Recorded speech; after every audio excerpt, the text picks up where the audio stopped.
여러분 반갑습니다. 자, 지금부터 이제 단원별 문풀에 들어가 보도록 하겠습니다. 여러분들이 가지고 있는 교재의 후반부가 되겠습니다. 북적북적 제2권 이렇게 이제 보시면 되겠고, 거기에서 OX하고 그 다음에 이제 사지선다 문제가 있는 부분을 보시면 되겠습니다. 그리고 컨셉은 단원별 문제풀이입니다. 단원별 문풀이이기 때문에 이렇게 앞에서부터 복습도 병행해 가면서 이제 쭉 문제풀이 따라오시면 되겠습니다. 자, 이제 문제풀이 어떻게 공부해야 되느냐 궁금하신 분들은 이제 우리 OT 영상 찍어놨으니까 그 영상 잠깐만 보시면 되겠고요. 자, 이제 OX 퀴즈부터 한번 들어가 보도록 하겠습니다. 자, 우리 이제 경제가 어떻게 흘러가는지 삼면등가의 원리 이런 것들에 대해서 우리가 공부했었단 말이에요. 그래가지고 그 관련된 OX 먼저 한번 해보도록 하겠습니다. 가계는 생산물의 공급자이자 생산 요소의 수요자다 이렇게 했는데요. 가계가 생산물 공급자이자 생산 요소의 수요자다. 어떻게 보세요? 생산물의 공급자다. 예, 이거는 이제 가계가 생산물을 수요하지 공급하지 않습니다. 그죠? 가계는 생산물 시장에선 수요자가 되고 생산 요소 시장에서 공급자가 되죠. 거꾸로 되어 있습니다. 기업에 대한 얘기로 보셔야 되겠고, 기업은 이윤의 극대화를 추구하고 가계는 효용의 극대화를 추구한다라고 했는데 맞는 얘기가 됩니다. 기업은 돈을 많이 벌려고 하는 것이고 가계는 만족을 추구하는 거예요. 그래서 돈을 쓰는 겁니다. 자, 그리고 정부는 재정의 주체로서 사회후생의 극대화를 추구한다라고 했는데 이건 어떠실까요? 정부는요, 재정의 주체다. 그래서 사회후생의 극대화를 추구한다. 자, 이거 재정 활동을 합니다. 정부 수입을 통해서 정부 지출하는 것을 재정 활동이라고 했어요. 자, 이것은 정부 수입을 바탕으로 해서 뭘 한다? 정부 지출을 한다 이렇게 보시면 되고, 이걸 통해서 누구 뭐 개인의 만족이 아니라 사회 전체 후생 극대화를 위해서 노력한다 이렇게 봐두시면 되겠네요. 자, 5가 되겠습니다.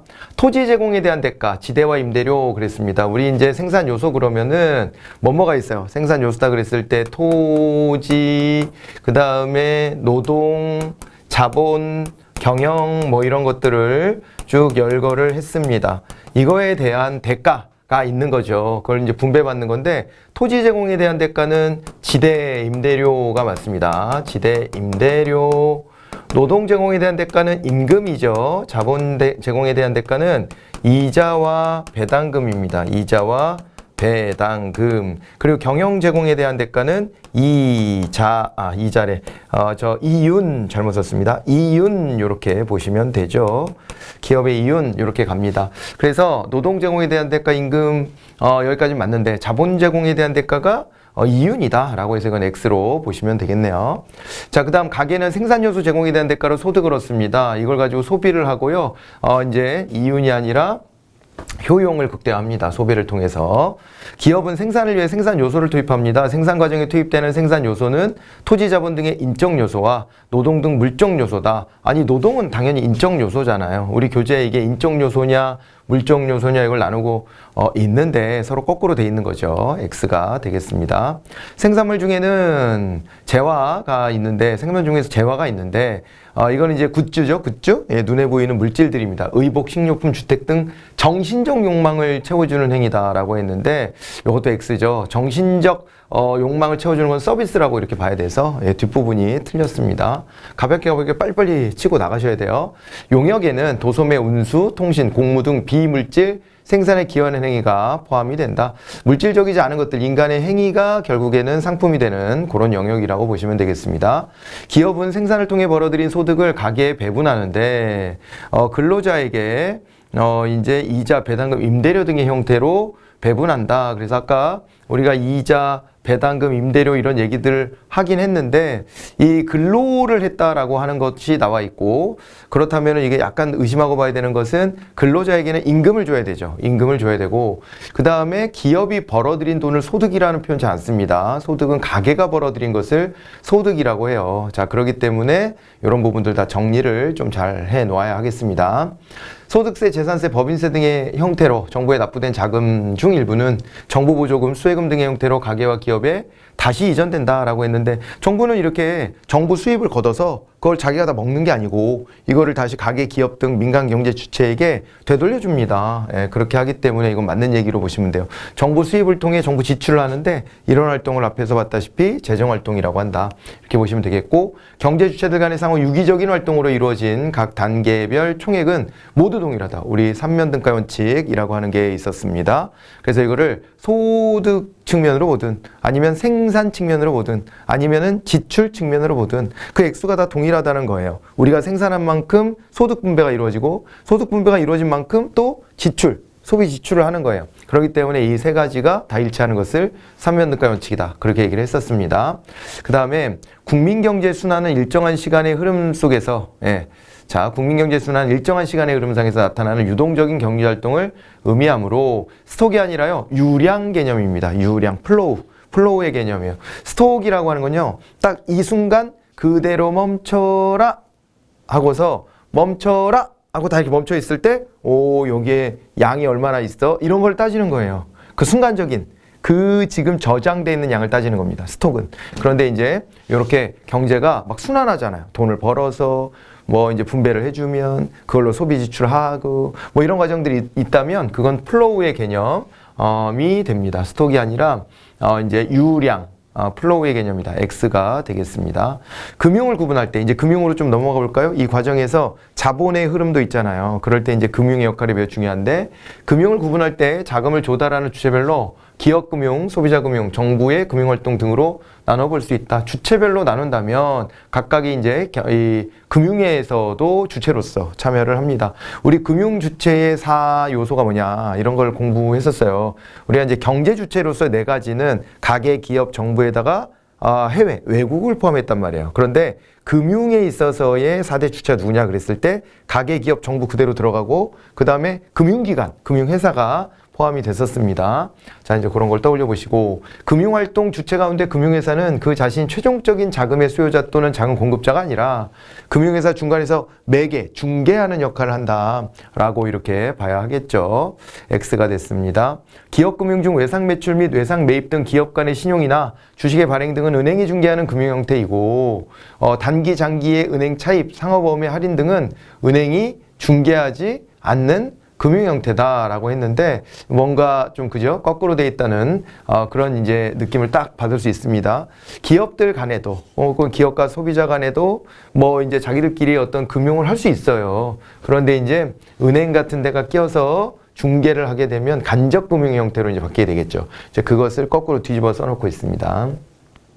한국은행의 금융자산, 부채 잔액표의 항목 중 금융회사가 중개하지 않는 금융수단은 유가증권, 기업간 신용, 출자금 등이고, 여타 항목은 금융회사가 중개하는 금융수단이라 할 수 있다 이렇게 되어 있는데, 요게 이제 여기 보니까 유가증권, 기업간 신용, 출자금 같은 거, 이런 것들을 금융회사 중개하냐 하지 않냐 이렇게 하는 것인데, 여기 지금 보면 여기 유가증권, 기업간 신용, 출자금 같은 것들은 그냥 민간 시장에서 알아서 할 수 있는 것들이고, 나머지 것들은 금융회사가 중개한다 이렇게 봐두시면 되겠습니다. 반복되는 얘기고요. 기업간 신용에는 기업과 가계, 기업과 정부와의 사이에 발생한 기업의 영업활동에 수반하는 자금의 대차도 포함되어 있다. 따라서 그 속에는 기업의 개인에 대한 할부 판매 채권 같은 것들도 포함된다. 이렇게 해서 보시면 되겠습니다. 기업이 개인한테 팔 때 물건의 가격이 비싸거나 하면은 그럴 때 이제 할부 판매를 하고 채권 채무 관계를 형성하기도 하는 것이죠. 그 중간에 또 금융업체가 좀 끼긴 합니다. 할부금융사 이런 것들도 우리가 공부를 했으니까 그렇게 끼기도 하지만 안 끼고 직접 다이렉트를 할 수 있다는 점에 먼저 주목을 해보셔야 하겠습니다. 금융시장은 재래시장이나 편의점처럼 지역, 건물과 같은 특정 공간일 뿐만 아니라 자금의 수요, 공급이 이루어지는 가생의 공간을 의미한다. 이렇게 했는데, 우리가 요거는 금융시장이라는 게 눈에 보이는 데도 있고 눈에 보이지 않는 데도 있고 뭐 이렇게 이제 될 수 있죠. 뭐 대체로는 금융시장은 가상의 공간처럼 많이 받아들여요. 네, 그렇게 받아들이지만은 이제 요런 어떤 특정 공간에서 금융이 또 이루어질 수 있다는 점에 또 같이 주목해 볼 필요도 있겠다 하는 것이고요. 금융은 자금 거래 중개, 거래 비용의 절감, 가계에 대한 자산 관리 수단의 제공, 자금의 공평한 배분, 금융 위험 관리 수단 등 수단 제공 등의 기능을 하고 있다 이렇게 이야기했습니다. 그런데 여기서 이제 금융이 자금을 공평하게 이제 배분한다는 것은 틀린 얘기입니다. 자본의 논리가 반영되기 때문에 공평하게 자금을 나눠주진 않아요. 저게 뭐 공산주의 국가 같았으면 그랬을 수 있지만 공산주의 국가 다 실패하고 없어졌잖아요. 그러니까 우리가 저런 걸 추구하는 경우는 없고 이걸 이제 자금을 효율적으로 배분한다 이렇게 봐두셔야 되겠습니다. 그 포인트 잘 집어내시고 금융거래를 금융회사에 요청하면 금융회사가 필요한 금융 서비스를 제공해 주기 때문에 비용과 시간 등 거래 비용이 증가할 리가 있습니까? 이거 당연히 감소한다라고 봐두셔야 되겠고 그 다음에 정보통신기술의 발달로 각종 카드, 전자지급, 결제망을 통한 계좌이체 거래, 가상화폐 등 다양한 대체 지급 결제 수단들이 사용되고 있죠. 그래서 이용자들이 굉장히 편리하게 이제 이 금융 서비스를 이용할 수 있는 이런 시대가 열렸습니다. 금융은 지출에 비해 소득이 많을 때는 돈을 운용할 기회를 마련해주고 그랬습니다. 내가 번 소득에서 지출하고 남은 돈이 있어요. 그걸 우리가 뭐라 그래요? 자, 소득이 어떻게 이루어진다 그랬어요? 소득은 이제 소비에다가 소비가 지출이죠. 지출에다가 어떻게 되는 거예요? 플러스 여기에 저축이 들어간다 이렇게 말씀을 드렸습니다. 그래서 소비하고 남은 돈을 저축이라고 하는데 이런 이제 저축이라고 했지만은 좀 이제 큰 틀에서 보면 저축이라는 말 안에는 투자도 같이 포괄해서 이제 우리가 봐야 될 겁니다. 어쨌거나 이렇게 금융은 지출에 비해 소득이 많을 때 여윳돈이 있으면 그 돈을 운용할 기회를 가질 수 있습니다. 그 돈을 운용함으로써 추가적인 이익을 획득할 수가 있고 지출이 많을 때는 돈을 빌려주는 등 개인들의 자금 사정에 따른 자산관리 수단을 제공해 준다라고 되어 있습니다. 지출이 많다면 이제 좀 빚을 얻을 수밖에 없죠. 뭐 어쩔 때 살다 보면 그럴 때도 있긴 있습니다. 근데 빨리 탈출해야죠. 가게는 빚을 지는 거 정말 이건 진짜 신중을 더해야 돼요. 우리 주변에 보면 돈 빌려가라고 막 이렇게 권장하는 것도 되게 많지만 그거 빌렸을 때 생돈으로 돈을 더 벌어다가 갚아줘야 되는 거거든요. 그 이자까지 붙여서 갚아야 되는데 그 이자만 쓰지 않아도 사실은 또 나중에 가서 노후 대비나 이런 것들을 하는데 굉장히 유리해질 수 있거든요. 웬만하면 빌리지 말아야 되지만 어쩔 수 없을 때가 또 있습니다. 그럴 때는 금융을 통해서 돈을 빌려다가 또 이제 그 위기를 또 모면하기도 하죠. 이제 그런 수단이 되기도 한다. 이렇게 보시면 되겠고, 금융시장에 판매되는 다양한 금융상품에 분산 투자를 함으로써 투자 위험을 줄일 수가 있죠. 뭐 하나가 내가 투자한 상품이 잘못되더라도 다른 상품들이 버텨줄 수 있는 거잖아요. 그래서 이게 위험을 해지할 수 있습니다. 그런데 옵션이나 선물 등 파생금융상품에 투자할 경우에는 투자 위험이 증가할 수밖에 없다 그랬는데, 오히려 옵션이나 선물을 우리가 위험의 해칭 수단으로 또 이용하기도 하기 때문에 요건 X로 이렇게 봐두셔야 하겠습니다. 아셨죠? 네, 그래서 옵션이나 선물 너무 도박스럽게 한다면 위험이 계속 커질 수밖에 없어요. 그렇긴 하지만 그거는 그 사람의 문제고, 원래 이제 옵션이나 선물 투자 같은 경우에도 어떻게 되는 거예요? 이 투자 위험을 해칭할 수 있는 좋은 수단이 된다. 이렇게 우리가 보고 있습니다. 금융은 여유자금을 가진 사람에게는 자금을 어떻게 해요? 자금을 공급한다? 여유자금을 가졌는데 왜 자금을 공급해주죠? 말이 안 되죠? 예, 그리고 자금이 필요한 사람에게는 이제 투자 수단을 제공한다는데 거꾸로 쓰여져 있습니다. 보험은 비슷한 위험에 처한 사람들로 하여금 보험에 가입할 수 있게 함으로써 불의의 사고 등으로 인한 손해가 발생하더라도 보험금 지급을 통해 그 충격을 완화하는 기능을 수행한다. 이렇게 되어 있습니다. 근데 이게 우리가 이제 보면은 맞는 얘기긴 한데, 이 리스크라는 말이 보험에서도 요 위험을 리스크로 써야 될지에 대해서는 살짝 의문은 남는데, 우리가 이제 우리 교재 베이스를 가지고 이제 말씀드리고 있는 거예요. 그냥 요 표현들은. 근데 아무튼 간에 이 위험이라고 하는 게 리스크도 있고 데인저도 있고 한데, 이 리스크는 뭔가 기회도 열리는 것을 말하는 거잖아요.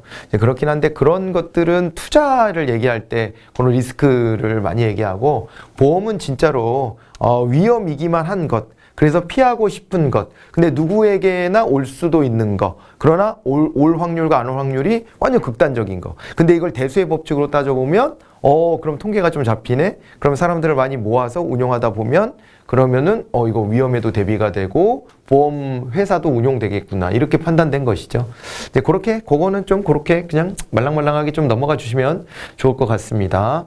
자, 그래서 미래 혹시 모를 그 충격적인 사건에 대비하는 것이 바로 이제 이 보험이다 이렇게 보시면 되겠습니다. 보험 사고에 대한 대비로 보험에 가입하는 이런 이제 금융상품이 있습니다. 자, 여기까지 보시고요. 스텝 2로 가보도록 하겠습니다. 이와 관련해서 어떤 기출 예상 문풀이 이제 기다리고 있을지 보는데 이 기출 문제가 이렇게 많이 나오고 그런 단어는 아니에요. 그렇지만은 여러분들이 이제 이렇게 보시면 되죠. 기출이 안 나왔더라도 중요한 단원이에요. 이게 최소한의 우리가 경제가 어떻게 돌아가는지 그 플로우를 이해해야 되는 단원이기 때문에 경시할 수 없다 이렇게 생각하면서 따라오시면 좋겠습니다. 다음은 가계와 기업의 경제활동 관계를 도식으로 표시한 것이고 이에 대한 설명이 적절하지 않은 것은 했습니다. 자, 그랬을 때 가계와 기업이 있을 때 실물의 흐름과 화폐 흐름이 있어요. 그러면은 일단은 어떻게 되냐, A는 생산물 시장의 공급자가 되냐 그랬습니다. 생산물 시장의 공급자는 기업입니다. 기업.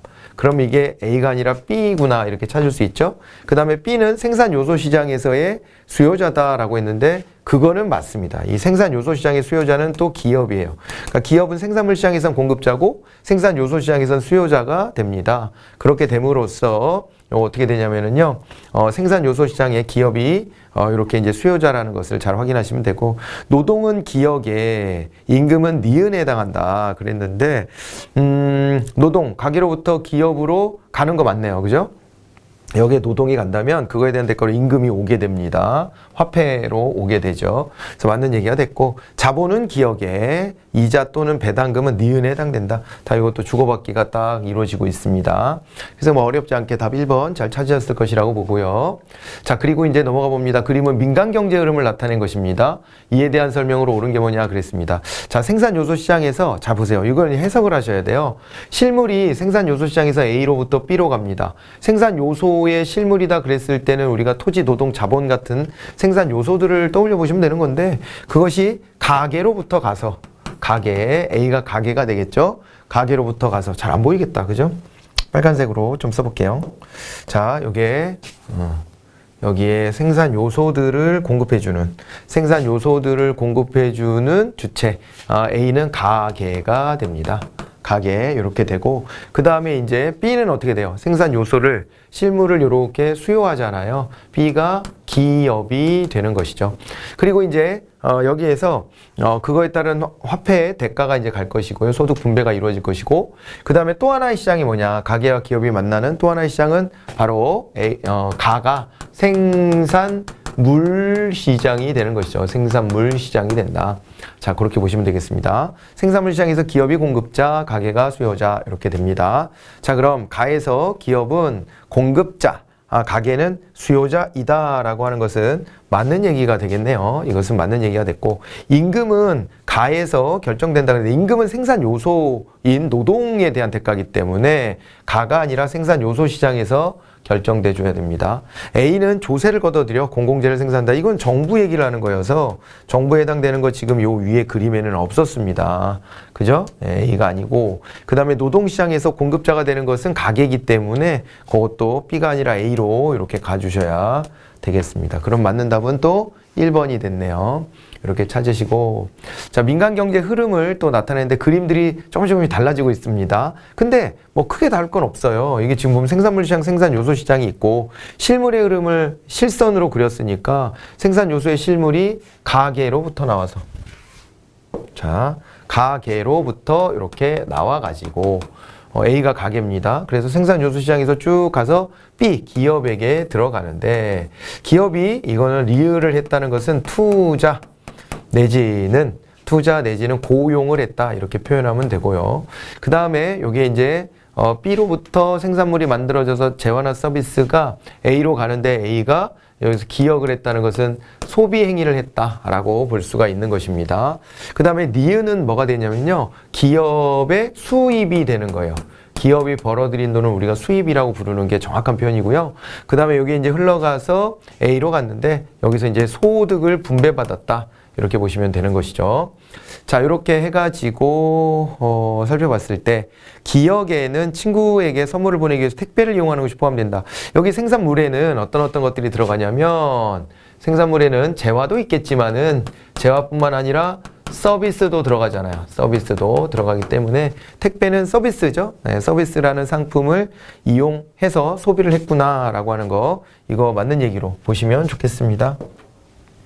맞는 얘기로 봐두시고, 그 다음에 니은에는 은행의 계좌이체 수수료 수입이 포함된다 그랬습니다. 니은은 이제 은행도 하나의 기업이라고 한다면 계좌이체 수수료를 받았을 때 그 수입을 거둔 것도 이제 이것도 은행의 매출로서 인정을 해줘야 되겠고, 디귿에는 인터넷 쇼핑몰 운영자의 의류 판매 수입이 포함된다 그랬는데, 뭐 우리가 흔히 인터넷 쇼핑몰 운영한다 그러면은 뭐 개인이 하기도 하잖아요. 근데 그때는 가게의 주체로서의 개인이 아닙니다. 그때는요, 이제 뭐가 되냐면은요, 공급자가, 생산물의 공급자가 된 거죠. 그러니까 여기서는 이제 개인 사업자로 봐야지, 기업으로 봐야지 가게로 봐서는 안 돼요. 그래서 요거는 디귿으로 가면 안 되겠죠. 이렇게 보셔야 되고, 그때는 기업으로 바뀌는 거예요. 갑돌이가 예를 들어 가게 구성원으로서 소비도 하겠지만 갑돌이가 인터넷 쇼핑몰을 운영한다면 그때는 기업으로 이렇게 우리가 해석을 해줘야 되는 거예요. 자, 그 다음에 리을에는 홈페이지 구축을 위한 웹 디자이너 채용이 포함된다 했는데, 그쵸? 고용의 이제 분류가 되겠습니다. 그래서 얘는 또 맞는 얘기가 되어서 그러면은 답은 또 3번으로 또 우리가 잘 찾아갈 수가 있겠습니다. 자, 이렇게 보시고 4번 문제로 가보도록 하겠습니다. 경제활동의 실물 흐름을 나타냈다. 요번에는 정부가 좀 끼었어요. 정부가 끼었고 외국도 들어왔습니다. 그래서 우리가 이제 이걸 얘기할 때 요 가계 기업만 있으면, 여기가 기업이죠. 다가 기업이니까 가계 기업이 있고, 그 다음에 그럼 어떻게 돼요? 생산 요소는 가계로부터 기업으로 갔고, 그럼 나는 생산물이 된다는 얘기죠. 생산물은 기업으로부터 가계로 간다. 이 실물의 흐름을 나타내 보여주고 있는 것이고, 정부는 가계나 기업에 뭐를 해주겠어요? 여기는 이제 SOC 같은 거 있죠? 사회간접자본, 소셜 오버헤드 캐피탈이라고 하는 사회간접자본 같은 것들, 이런 것들 등등을 제공해 줄 것이고, 그 다음에 외국하고의 관계에서 라는 수출이 되겠죠. 우리가 이제 팔기도 하고 사기도 하고 이렇게 됩니다. 그렇게 했을 때 우리가요, 이렇게 말을 하죠. 어떤 색깔로 좀 보일까? 여기 가계기업 이렇게 둘만 모여지면 이걸 우리가 민간경제 영역이다라고 얘기를 해요. 민간경제 영역이다 라고 얘기를 하고, 그 다음에 거기다가 이렇게 해가지고 정부까지 이렇게 포함해 버리게 되면, 이렇게 포함하면 우리가 이제 국민경제 영역이다 라고 말하는 거였죠. 국민경제 영역이 되고, 거기다가 외국까지 포함했다? 네, 이렇게 되면 외국까지 이렇게 다 포함했다, 이렇게 싹 다 포함했다, 이렇게 되면 이것을 국제경제 영역이다 라고 부르는 것이죠. 자, 이렇게 차이가 있는 것도 확인해 보시기 바랍니다. 자, 그러면서 가에는 사회간접자본을 포함한다, 맞는 얘기가 되고, 유형의 물자만 나에 포함되냐, 생산물에 유형의 물자만 포함되는 것은 아니죠. 서비스도 들어가기 때문에 이제 틀린 설명으로 보셔야 되겠습니다. 다는 이윤을 얻기 위해서 생산한다 그랬는데, 기업이죠. 기업은 이윤 극대화를 이제 지상과제로 삼습니다. 그래서 이거 맞는 얘기가 됐고, 환율이 상승했을 때 라는 증가한다라고 했는데, 환율이 상승하면 수출은 유리하고 수입은 불리해진다. 우리가 공식처럼 이렇게 정리해 놓고 있기도 합니다. 나중에 환율 부분 가서 조금 더 보도록 하겠습니다. 자, 그래서 답은 2번으로 이렇게 찾으시면 되겠습니다. 5번입니다. 경제 순환 과정에 대한 설명을 옳지 않은 걸 찾아라 그랬어요. 근데 우리가 여기 칠판에다가는 이렇게 친절하게 색깔 표시돼서 옳지 않은 걸 찾으세요 이렇게 했지만은, 이거 실제 시험지 자체가 흑백인데 칼라로 해줄 리도 없고 표시 안 해줄 수도 있어요. 그러니까 여러분들이 그런 지점에 대해서는 알아서 아는, 못한 이런 표현 나오면 꼭 체크해 놓고 헷갈리지 않도록 하는 것도 유의하셔야 됩니다. 자, 국민경제활동은 개별적으로 이루어지지 않고 생산에서 분배에서 지출에서 다시 생산으로 이어지면서 순환한다. 이렇게 순환한다는 거 이거 봐두셔야 되겠고, 개방경제는 생산, 분배, 지출 활동에서 해외 부문이 큰 역할을 차지하기 시작했죠. 개방경제라고 했으니까 해외 부분, 여기가 이제 큰 역할을 하고, 경제 주체들 간의 상호 유기적인 활동으로 이루어진 각 단계별 총액은 서로 상이하냐 그랬는데, 단계별 총액은 상이하지 않죠. 삼면 등가가 있었습니다. 삼면 등가의 원칙이다, 이렇게 보시면 됩니다. 원칙 내지는 뭐 법칙 이렇게 막 부르는데, 법칙은 어떤 흐름이 계속 반복적으로 나타나는 거고, 원칙은 기준이 되는 건데요. 원래대로 하면 법칙이라는 말이 조금 더 어울릴 것 같기도 하긴 한데, 뭐 둘 다 씁니다. 국민 경제의 순환은 일정한 시간의 흐름상에 나타나는 유동적인 경제 활동이어서 플로우드 앞에서 봤던 내용이 되겠습니다. 그래서 답은 3번이네요. 자, 6번입니다. 이제 금융에 대해서도 이야기해 봐야 되겠습니다. 옳지 않은 걸 찾아라 그랬는데, 금융활동의 주체로는 경제주체인 가계기업 정부의 금융회사를 추가해 네 부분으로 나눈다. 요거까지 봐두시면 되고, 현대사회에서는 수많은 거래나 지급결제가 금융을 통하지 않고는 완료될 수 없다라고 했는데, 금융이라는 게 그만큼 중요하다는 의미를 내포하고 있고, 금융회사는 그 자신이 최종적인 자금 수요자, 공급자가 아니라 중개 역할을 한다, 그런 얘기를 했죠.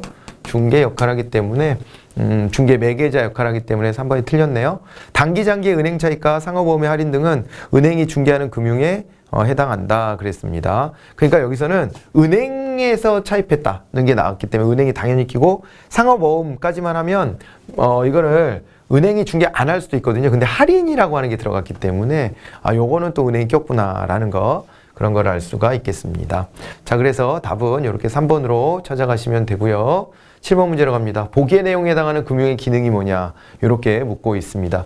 여유 자금을 가진 사람에게 투자의 수단을 제공하고 자금이 필요한 사람에게는 자금을 공급한다. 이렇게만 해도 느낌들이 빡빡 오죠. 그래서 요거는 어떤 거냐면은요, 자산 관리를 할 수 있는 수단이 되는 거, 뭐 그런 부분들이 분명히 나와 있고요. 그 다음에 금융회사들이 자금 중개를 위해 신용도 평가 및 이자율, 만기 자금의 규모 등을 조정하고 거시적인 차원에서 경제 발전을 기여한다 그랬으니까 이제 종합적으로 본다면 4번이 답이 되는 거예요. 그러니까 요게 이것만 놓고 보면 헷갈리게 3번으로 탁 갈 수 있는 여지가 생겼어요. 그죠? 근데 이거를 다 같이 읽어봐야 돼요. 여유 자금을 가진 사람에게 투자의 수단을 제공한다까지만 딱 보면 가계에 대한 자산 관리 수단 제공했구나, 이렇게 하고 딱 답 체크하고 넘어가면 큰일 난다는 거예요.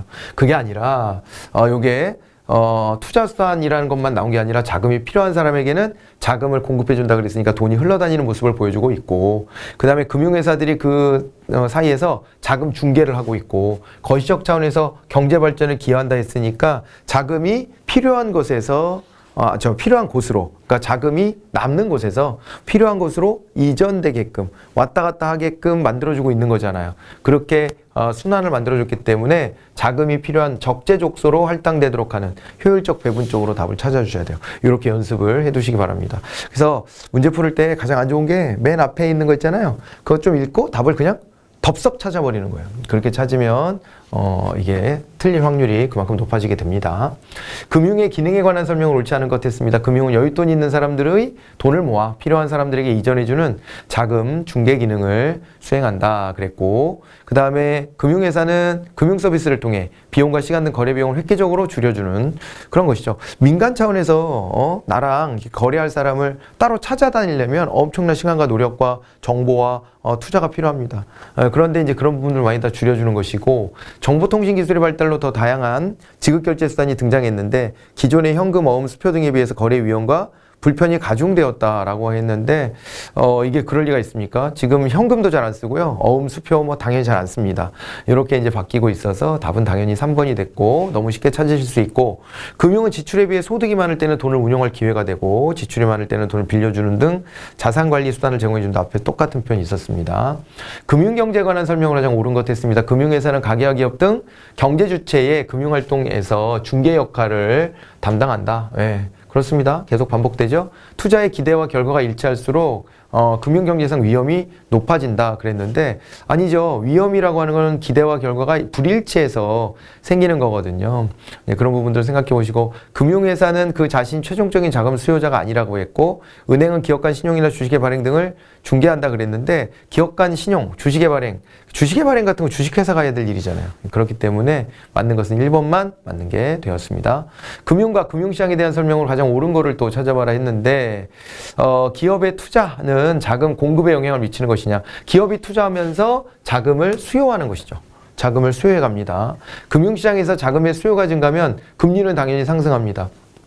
그래프가 절대 우리 시험에 안 나옵니다. 그렇지만 이해를 돕기 위해서 자금에서 여기가 이자가 되고, 여기는 이제 거래량, 자금의 거래량 이렇게 놓고 봤을 때, 여기에서 이제 자금의 수요와 공급이 이렇게 있잖아요. 그럼 이 만나는 지점이 바로 뭐가 돼요? 여기가 이자율이 되는 거죠. 금리 수준이 됩니다. 이자율로 해야 되겠네요. 정확하게는. 이자율, 그래서 금리 수준이 이렇게 결정이 되는데, 여기서 이게 이제 수요잖아요. 여기가 수요고 여기가 공급인데, 수요가 늘어나면 어떻게 되겠어요? 수요가 늘어나면 수요 곡선이 오른쪽으로 가게 되고, 그러면은 금리 수준은 올라가는 것이구나. 이렇게 해서 분석을 다 해드린 바가 있습니다. 그리고 그냥 상식적으로 생각하시면 돼요. 돈을 빌리겠다는 사람이 많은 거니까 그러면 이제 이자도 더 많이 받을 수가 있는 거죠. 그래서 자금의 수요가 증가하면 금리가 상승한다. 요거 맞는 얘기로 보시고, 그 다음에 파생금융상품에 투자할 경우 투자 위험이 증가한다 그랬는데, 이거 속아 넘어가기 딱 쉬워요. 근데 파생금융상품들 옵션, 선물 이런 것들 통해서 위험을 해지할 수도 있기 때문에 꼭 증가한다라고 말할 수는 없습니다.